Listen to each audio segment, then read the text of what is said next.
महागठबंधन जिंदाबाद, कांग्रेस पार्टी जिंदाबाद।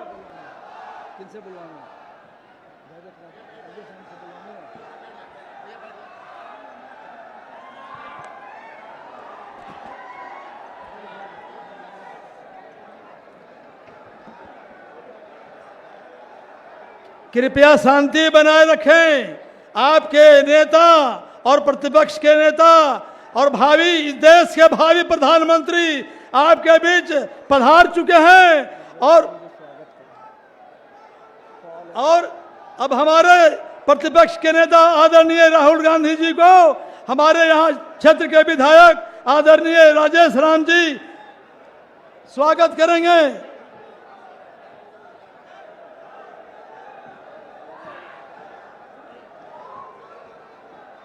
शांति बनाए रखिए, शांति बनाए रखिए।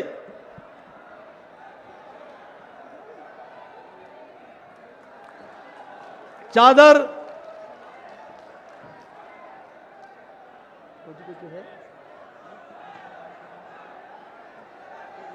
सोल से हमारे प्रतिपक्ष के नेता राहुल गांधी जी को स्वागत कर रहे हैं।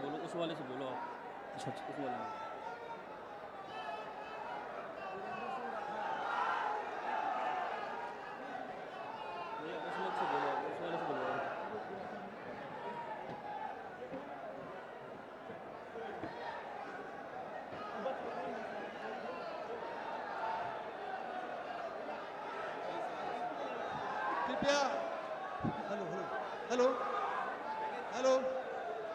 कृपया शांति बनाए रखें।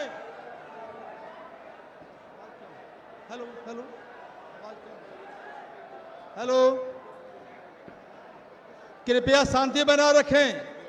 आज यह ऐतिहासिक कुटुंबा के ऐतिहासिक मैदान में हमारे बीच प्रतिपक्ष के नेता और भावी प्रधानमंत्री आदरणीय राहुल गांधी जी का प्रादुर्भाव इस कुटुंबा के मैदान में हो चुका है और हम चाहेंगे कि आप शांतिपूर्ण और धैर्य से इनके भाषण को सुनेंगे।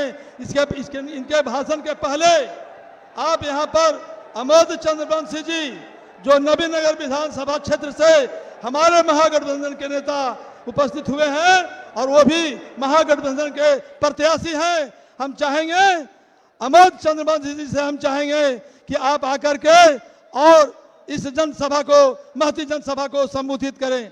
आदरणीय अमोद चंद्रवंशी जी।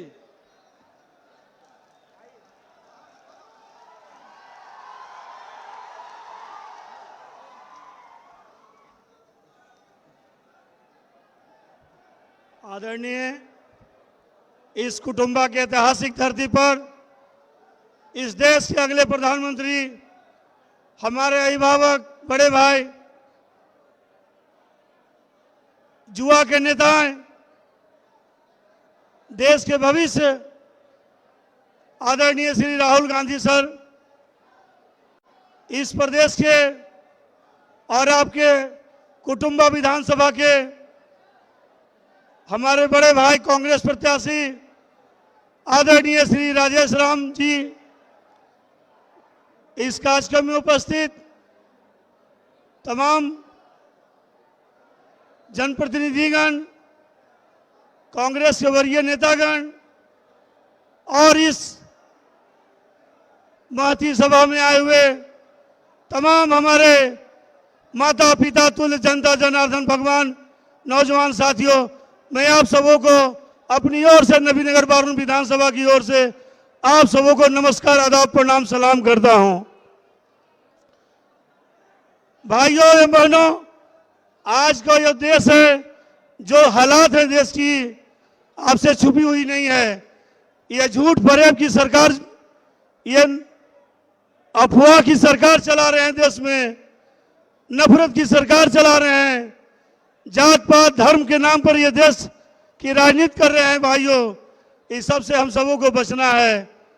हम सबों को आपसी सद्भावना और प्रेम मिल्लत के साथ रहना है। और यहाँ के जो बिहार के जो प्रदेश अध्यक्ष हैं आदरणीय राजेश बाबू, उनका अपना एक एक कीमती वोट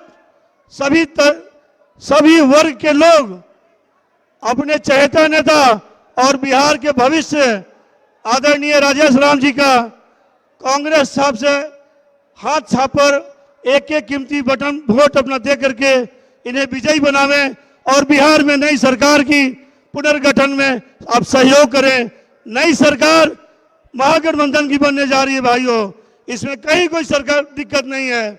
20 साल के जमी हुई निकम्मी और मौका पर सरकार को उखाड़ करके और फेंक दीजिए उसे, ताकि फिर वो कहीं दिखाई नहीं पड़े भाइयों। मैं अपना विधानसभा क्षेत्र छोड़ करके आप लोगों को आदाब प्रणाम सलाम करने आया हूं कि हमारे बड़े भाई और बिहार के जो भविष्य बनने जा रहे हैं, हमारे नेता कांग्रेस पार्टी के बड़े भाई आदरणीय राजेश राम जी को अपना एक एक कीमती वोट 11 तारीख के दिन मतदान केंद्र पर पहले मतदान करें, उसके बाद जलपान करें और एक एक कीमती वोट दे करके उन्हें विजयी बनाने का आप हमको हाथ उठा के संकल्प दीजिए कि हाँ, हम लोग एक एक वोट इन्हें दे करके विजयी बनाने का कार्य करेंगे भाइयों। मैं इन्हीं चंद शब्दों के साथ आप सबों को आदाब सलाम प्रणाम करते हुए और तमाम औरंगाबाद जिला के जितने भी 6 विधानसभा हैं उसमें तमाम महागठबंधन के उम्मीदवार को विजयी बनाने का काम कीजिए। मैं आप सबों से यही गुजारिश करने आया हूँ, प्रार्थना और विनती करने आया हूँ भाइयों। इन्हीं चंद शब्दों के साथ मैं आप अपनी वाणी को विराम देता हूँ। जय हिंद, जय भारत।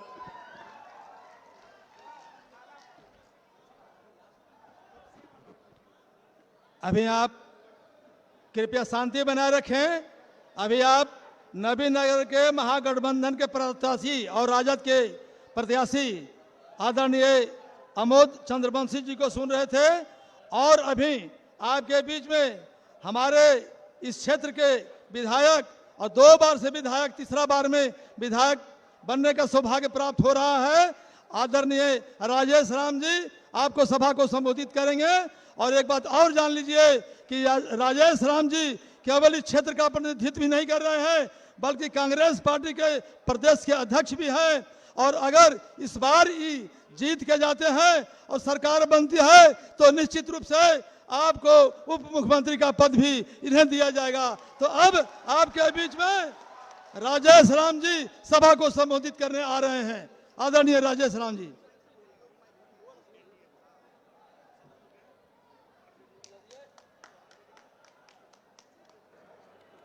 सम्मानित कुटुंबा विधानसभा के हमारे लोकप्रिय मतदाता और मंच के संचालन कर रहे बैजनाथ मेहता जी और आप जिनके डिमांड था, बोलिए कि आपका मांग था कि नहीं कि राहुल गांधी जी को आना चाहिए, तो मैं चाहता हूं कि राहुल गांधी जी का आगमन मैं स्वागत करूं, उसके पहले हाथ उठा करके तालियों के गड़गड़ाहट से स्वागत करना चाहिए। मैं सम्मानित राहुल गांधी जी को इस कुटुंबा के ऐतिहासिक धरती पर स्वागत करते हैं, अभिनंदन करते हैं।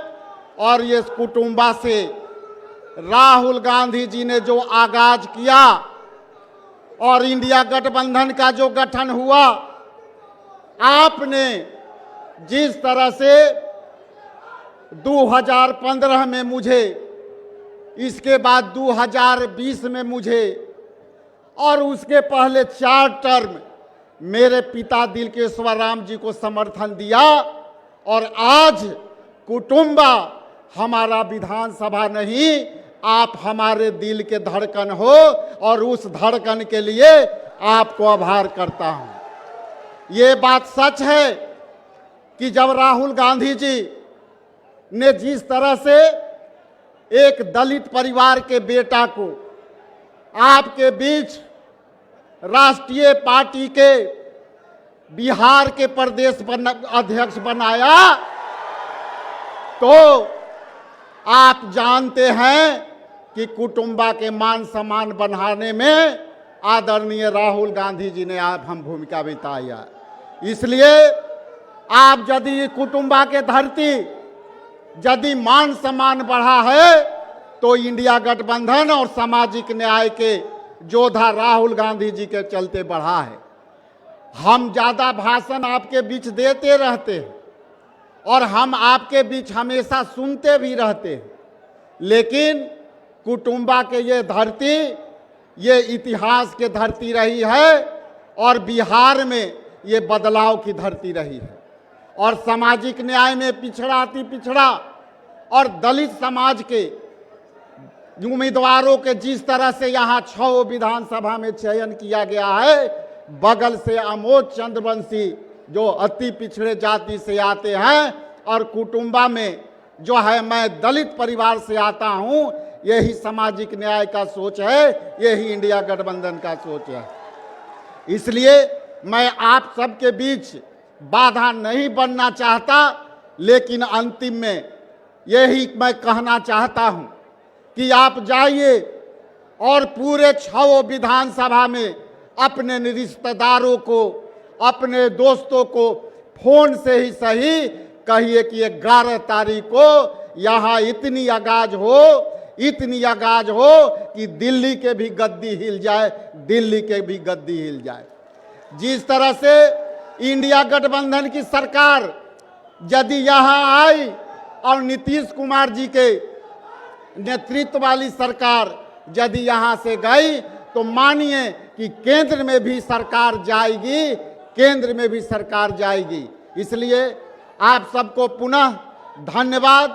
और इतनी कम समय में इतनी बड़ी संख्या में आप लोग आए और राहुल गांधी जी के बातों को सुनने के लिए आए, और ये आपने जो मांग रखा था, राहुल गांधी जी ने आपकी मांग रख दी और आपकी प्रति अपनी संवेदना प्रकट की है। इसलिए हाथ उठा के आप जो है एक बार समर्थन दीजिए। राहुल गांधी, राहुल गांधी। बहुत बहुत धन्यवाद। इंडिया गठबंधन जिंदाबाद। जय भीम, जय भीम, जय भीम। बहुत बहुत धन्यवाद। अभी आप हमारे प्रत्याशी आदरणीय राजेश राम जी को सुन रहे थे। आपके बीच में, हमारे बीच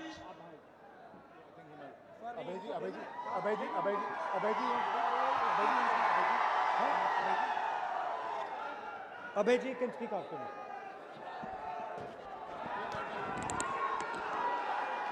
अभय जी हमारे कैंडिडेट और पीसीसी प्रेसिडेंट राजेश राम जी, चंद्रवंशी जी, स्टेज पे गठबंधन के वरिष्ठ नेता, गठबंधन के प्यारे कार्यकर्ता, भाइयों और बहनों, प्रेस के हमारे मित्रों, आप सबका यहाँ बहुत बहुत स्वागत, नमस्कार। कैसे हैं आप लोग? मूड कैसा है? जितवाओगे 100%? देखिए, देश में अगर आप देश की आबादी देखें तो तकरीबन 90% देश की आबादी या दलित है, महादलित है, पिछड़ा है, अति पिछड़ा है, आदिवासी है, अल्पसंख्यक है। 90% लोग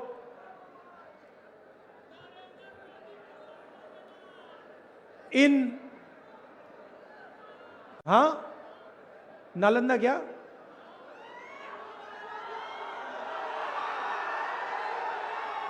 नब्बे 90% लोग समाज के अति पिछड़ा, दलित, आदिवासी से आते हैं। मगर अगर आप देश को देखें, और मैं 2-3 उदाहरण देता हूं, अगर आप हिंदुस्तान के सबसे बड़ी कंपनियों को देखें, कॉरपोरेट इंडिया को देखें, अदानी, अंबानी जैसी कंपनियां जो हैं, 500 सबसे बड़ी कंपनी की आप लिस्ट निकालिए, और इसमें पिछड़ा, अति पिछड़ा, दलित, महादलित, अल्पसंख्यक आदिवासी को ढूंढ के निकाल दीजिए, आपको कोई नहीं मिलेगा, आपको एक नहीं मिलेगा। सारे के सारे 10% आबादी में से आते हैं। सारा बैंक का धन उनको जाता है, सारी नौकरियां उनको जाती हैं, ब्यूरोक्रेसी में उनको जगह मिलती है। आप जुडिशरी देखिए, वहां भी उनको सब मिलता है। सेना में उनका कंट्रोल है। और 90% आपको जो आबादी है वो आपको कहीं नहीं मिलेगी। अब मेरा कहना है कि अगर हिंदुस्तान के 90% लोगों को हम शामिल नहीं करेंगे, चाहे वो कॉर्पोरेट इंडिया हो, चाहे वो जुडिशरी हो, चाहे वो ब्यूरोक्रेसी हो, तो अगर हम इनको नहीं शामिल करेंगे तो कैसा हिंदुस्तान बनेगा? अंबानी अदानी जैसा हिंदुस्तान बनेगा जहां पूरा का पूरा धन 2-3 लोगों के हाथ में है। और ऐसा हिंदुस्तान हमें तो नहीं चाहिए। तो आपको चाहिए? नहीं चाहिए। हमें वो हिंदुस्तान चाहिए जिसमें 90% लोगों की जगह है, जिसमें भाईचारा है, जिसमें खुशी है। जैसे मैंने कहा था, नफरत वाला हिंदुस्तान हमें नहीं चाहिए। आप अगर आजादी से पहले आते, बिहार में आजादी से पहले पिछड़ों को, अति पिछड़ों को, दलित, अल्पसंख्यकों को कोई अधिकार नहीं थे, कोई अधिकार नहीं थे। राजाओं का राज था, जो भी वो चाहते थे ले लेते थे। अति पिछड़ों के लिए, दलितों के लिए, पिछड़ों के लिए, इन सब के लिए लड़ा कौन? कांग्रेस पार्टी लड़ी। और क्या किया? आपके साथ मिलकर हमने ये संविधान लागू किया। ये अंबेडकर जी का संविधान है, ये कोई मामूली चीज नहीं है। इसमें अंबेडकर जी की सोच है, गांधी जी की सोच है, सरदार पटेल, जवाहरलाल नेहरू, सुभाष चंद्र बोस, इन सब की सोच है। इसमें सावरकर की सोच नहीं है, इसमें गोडसे की सोच नहीं है, इसमें आरएसएस और बीजेपी की सोच नहीं है। सही बोला, गलत बोला? आरएसएस और बीजेपी चाहते हैं कि हिंदुस्तान में 5-10 लोग राज करें और बाकी लोग या भूखे मर जाएं या कुछ ना बोलें। मैं आपसे पूछना चाहता हूं, 20 साल से यहां पे नीतीश जी की सरकार है। पूरे देश में बिहारी मजदूरी करते हैं। यस सर, करते नहीं करते? मतलब मैं लद्दाख गया था, बर्फ, सर्दी, बर्फ, वहां पे कौन सड़क बना रहा था? बिहार के लोग। मुंबई में बड़ा सा पुल बना, किसने बनाया? बिहारियों ने। वो जम्मू कश्मीर में बड़ी से बड़ी टनल बनी, किसने बनाई? बिहारियों ने। असम में सड़क बनती है, कौन बनाता है? बिहारी बनाते हैं। तो नीतीश जी ने यहां रोजगार मिटाकर आपको देश का मजदूर बना दिया है। मैं युवाओं से पूछना चाहता हूं, आप मजदूर बनना चाहते हो क्या? आप पूरी जिंदगी मजदूरी करना चाहते हो क्या? आप रोजगार चाहते हो ना? नरेंद्र मोदी जी आते हैं, कहते हैं भाइयों और बहनों, मैंने, मित्रों, भाइयों और बहनों, मित्रों, मैंने डेटा इतने कम दाम पे बेचना शुरू किया है कि बिहार के युवा आज रील देख सकते हैं, रील बना सकते हैं, फेसबुक पे जा सकते हैं, इंस्टाग्राम जा सकते हैं, देख सकते हैं। भैया, रील बनाने से आपके जेब में पैसा आता है क्या? रील बनाने से आपके मेज पर भोजन आता है क्या? नहीं। नरेंद्र मोदी ने आपको यह नहीं बताया कि जब आप रील बनाते हो और अपने दोस्त को बेचते हो तो फायदा अंबानी को होता है, फायदा अदानी को होता है। नरेंद्र मोदी ने आपको यह नहीं बताया कि बिहार में किसानों से छीनकर 1 रुपए में अदानी को जमीन दी गई है। 1 रुपए प्रति एकड़ में अदानी को जमीन दी गई है। यह नरेंद्र मोदी ने आपको नहीं बताया। अमित शाह ने आपसे कहा, चुनाव में उसने कहा कि बिहार में उद्योग लगाने के लिए जमीन नहीं है, उद्योग लगाने के लिए जमीन नहीं है, मगर अदानी जी को फ्री गिफ्ट देने के लिए बहुत जमीन है, कोई कमी नहीं है उसके लिए। देश के एयरपोर्ट, पोर्ट्स, रेलवे स्टेशन, सड़कें, इंफ्रास्ट्रक्चर, डिफेंस की इंडस्ट्री, गोला बारूद, मिसाइल, ड्रोन, यह सारा का सारा नरेंद्र मोदी ने अदानी को दे दिया है। आपको क्या दिया? नोटबंदी और गलत जीएसटी। जीएसटी क्या है मैं आपको बताता हूं। जीएसटी आपके जेब में से टैक्स लेने का तरीका है और ऐसे लिया जाता है जो आपको पता भी नहीं लगे। आप पेट्रोल खरीदो, शर्ट खरीदो, पैंट खरीदो, जूता खरीदो, सेलफोन खरीदो, जीएसटी जीएसटी जीएसटी, आपके जेब में से सीधा पैसा निकलता है। जितनी जीएसटी आप देते हो, आपने शर्ट खरीदी, जितनी जीएसटी आप दोगे उतनी ही जीएसटी अंबानी उसी शर्ट के लिए देगा। वो है अरबपति। किसान के पास 10-15 हजार रुपए बैंक अकाउंट में, मगर जीएसटी एक जैसी। किसान का कर्जा माफ कभी नहीं हो सकता बिहार में। अदानी अंबानी का जितना कर्जा माफ कराना है करा दो।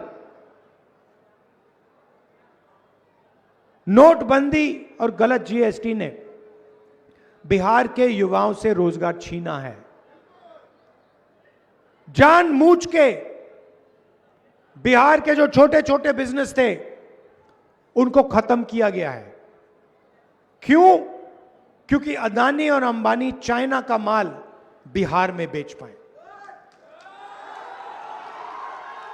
आप देखो, ये फोन है, किसी भी फोन के पीछे देखो मेड इन चाइना लिखा होगा। अपनी शर्ट के पीछे देखो made in Bangladesh, made in China. जूतों के नीचे देखो मेड इन चाइना।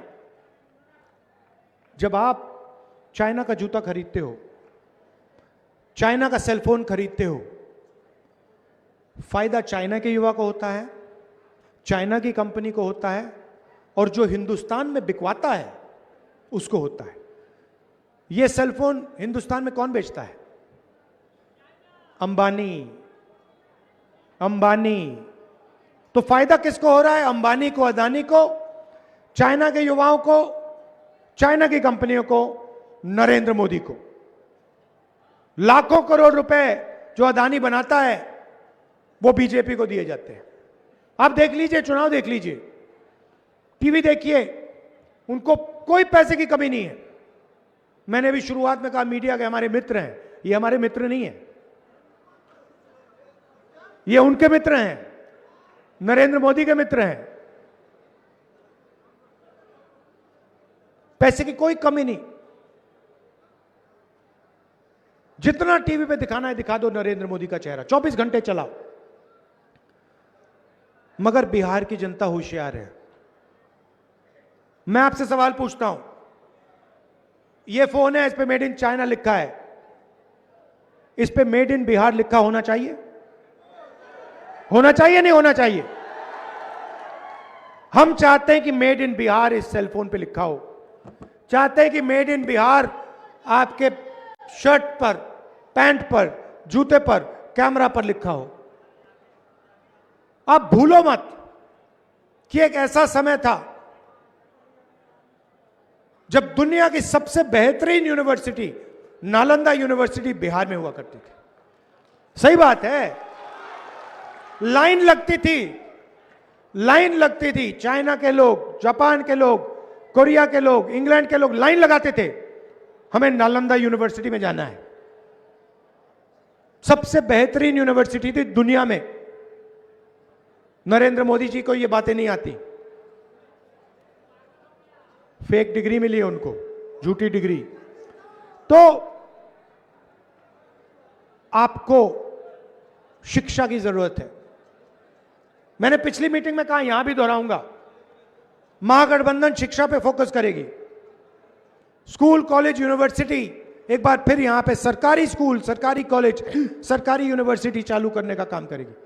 और मैं आपको एक वायदा कर रहा हूं, 100% मैं आपको बता रहा हूं, जिस दिन इंडिया गठबंधन की सरकार दिल्ली में आई, उस दिन एक बार फिर दुनिया की सबसे बेहतरीन यूनिवर्सिटी नालंदा में होगी। और चाइना से लोग, जापान से लोग, कोरिया से लोग लाइन लगाएंगे और कहेंगे कि भैया हमें बिहार में जाके पढ़ना है। आजकल क्या हो रहा है, ये युवा आए हुए हैं, आप एग्जाम के लिए पढ़ाई करते हो, महीनों के लिए आप लगे रहते हो। वोटर अधिकार यात्रा में मुझे बताया, हजारों युवाओं ने बताया, घंटों काम करते हो, महीनों काम करते हो, पेपर आता है, पेपर लीक हो जाता है। बिल्कुल सही बात भैया। देखो, मैं यहां झूठ बोलने नहीं आया हूं नरेंद्र मोदी जैसे, मेरा काम झूठ बोलने का नहीं है, मैं सच्चाई बोलता हूं।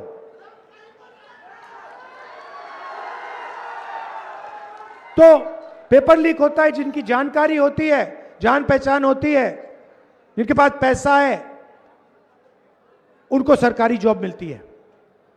और जो पढ़ाई करता है, जो ईमानदार है, उसे कहा जाता है भैया आपका पेपर लीक हो जाए, अगले साल करो, जाओ।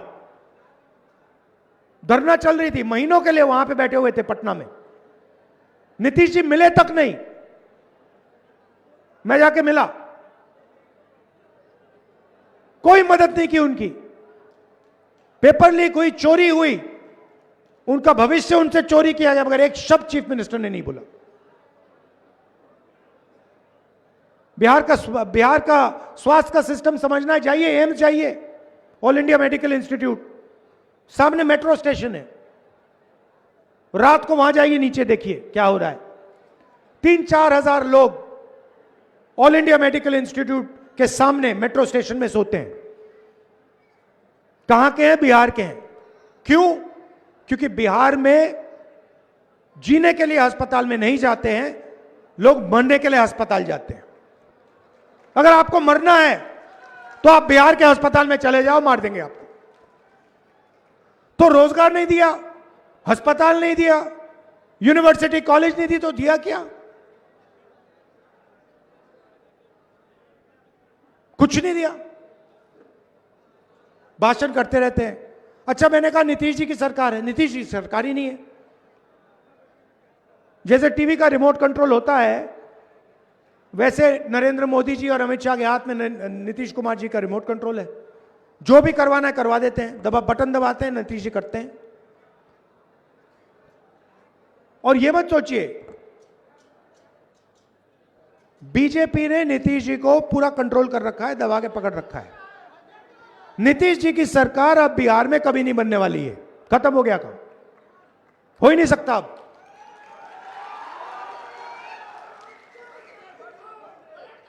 तो आप दूर दूर से आए, हमारे यहां पे पीसीसी प्रेसिडेंट जी हैं, आइए जरा, राजेश राम जी, ये कांग्रेस पार्टी के बिहार में सबसे सीनियर नेता हैं।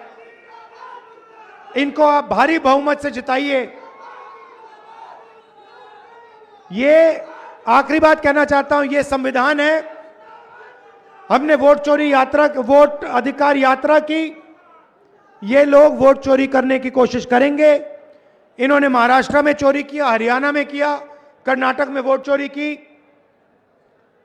आपको सतर्क रहना है, पोलिंग बूथ पे ध्यान से रहना है।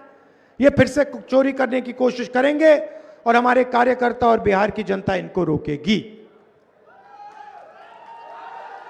यहां पे चंद्रवंशी जी भी हैं, इनको भी आप भारी बहुमत से जिताइए। दोनों प्रत्याशियों को जिताइए। धन्यवाद, नमस्कार, जय हिंद।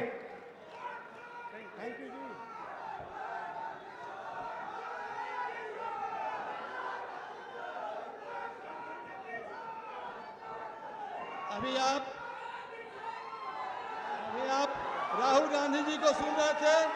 अभी आपके बीच देखिए, सबसे पहले हम कहना चाहेंगे आप सभी लोगों को नमस्कार, प्रणाम, आदाब, सलाम और जय भीम कहता हूं। साथी, हम देश की आवाज, और जैसा अभी परम आदरणीय राहुल गांधी जी ने आपके सामने कहा कि मैं सच बोलने के लिए जानता हूं और सच से कभी मुंह नहीं मोड़ा।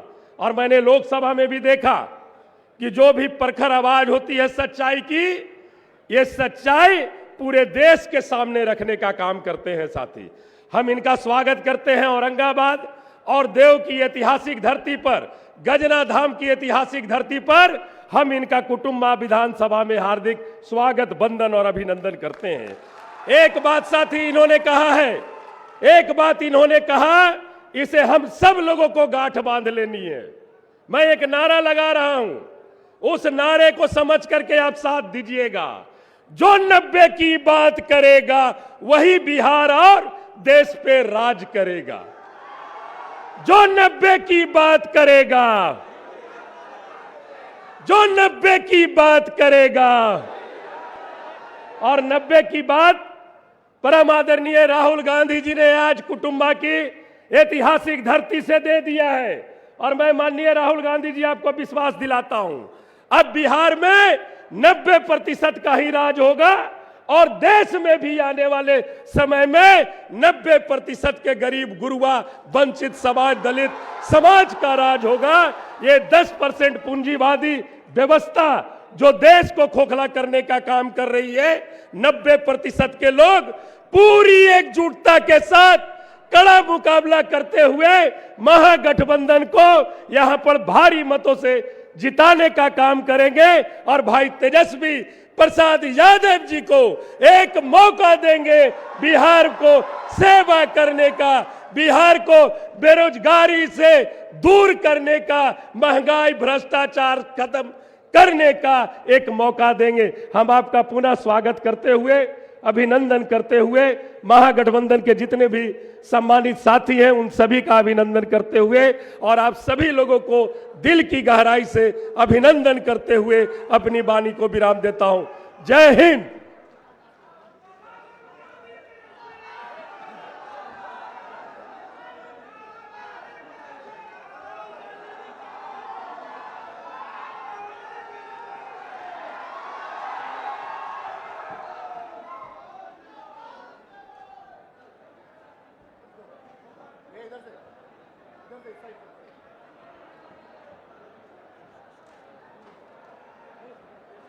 देखिए